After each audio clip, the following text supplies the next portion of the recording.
Muy buenas, yo soy Matías. Os voy a presentar a Nico. Es una cockatúa de cresta naranja. Es un animal bastante sociable. Vamos, va a hacer 2 años. ¿Qué pasa, Nico? ¿Te quieres venir? I tant que vol. Pel que veig, Nico és tot amor.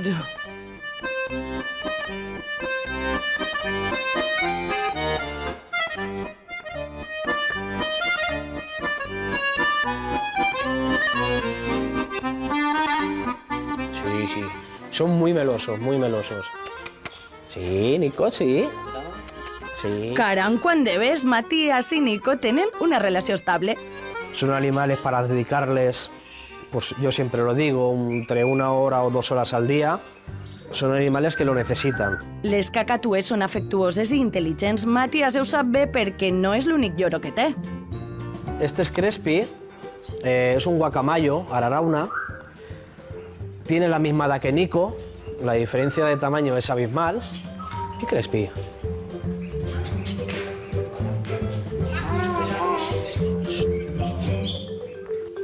Hola.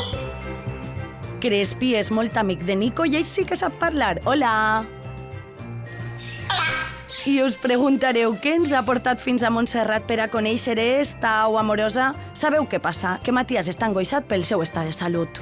Me tiene preocupado Nico porque le estoy viendo que las plumas, sobre todo las de la cola, las puntas las tiene abiertas y en el tema del loro, pues la pluma es muy importante. Si tiene algo, se suelen quitar ellos pluma o en este caso pueden tener las puntas abiertas. Entonces me tiene un poquito preocupado. Què li deu passar a Nico? Caldrà esbrinar-ho.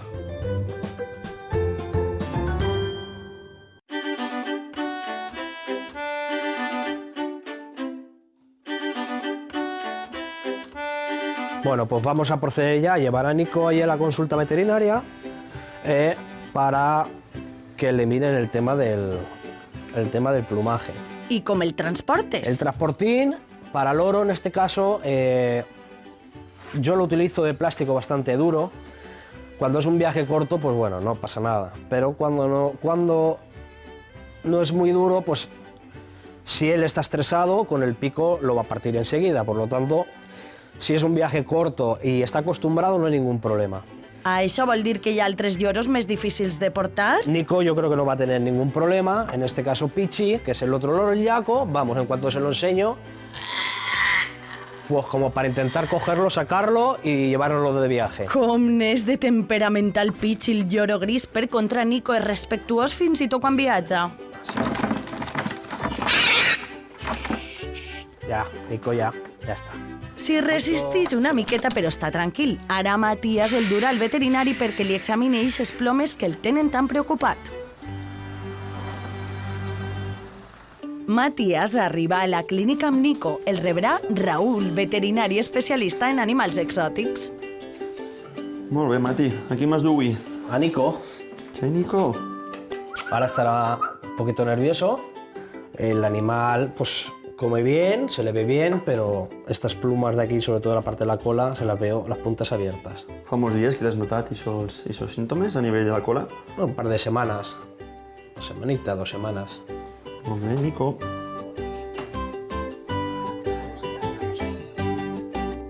Li fa una exploració sencera i, de moment, tot normal. Seria aconsellable el que hem fet habitualment durant tots aquests anys darrere, fer-li una analítica general per descartar que puguem tenir algun tipus de problema a nivell intern. Això vol dir traure sang. Però Nico, per si ho havíeu oblidat, és la cacatúa més amorosa del món. Fins i tot li pega besos al veterinari. Fem prou per a fer-li el que volem fer-li. Ya está, ya. Sí, no te pasa como a mí, no, los pinchazos nada. Espera't així 5 minutets mentre faig una analítica i te dic alguna cosa, d'acord? Molt bé. Endevineu què farà mentre espera Nico, la cacatúa Ja està, seductora?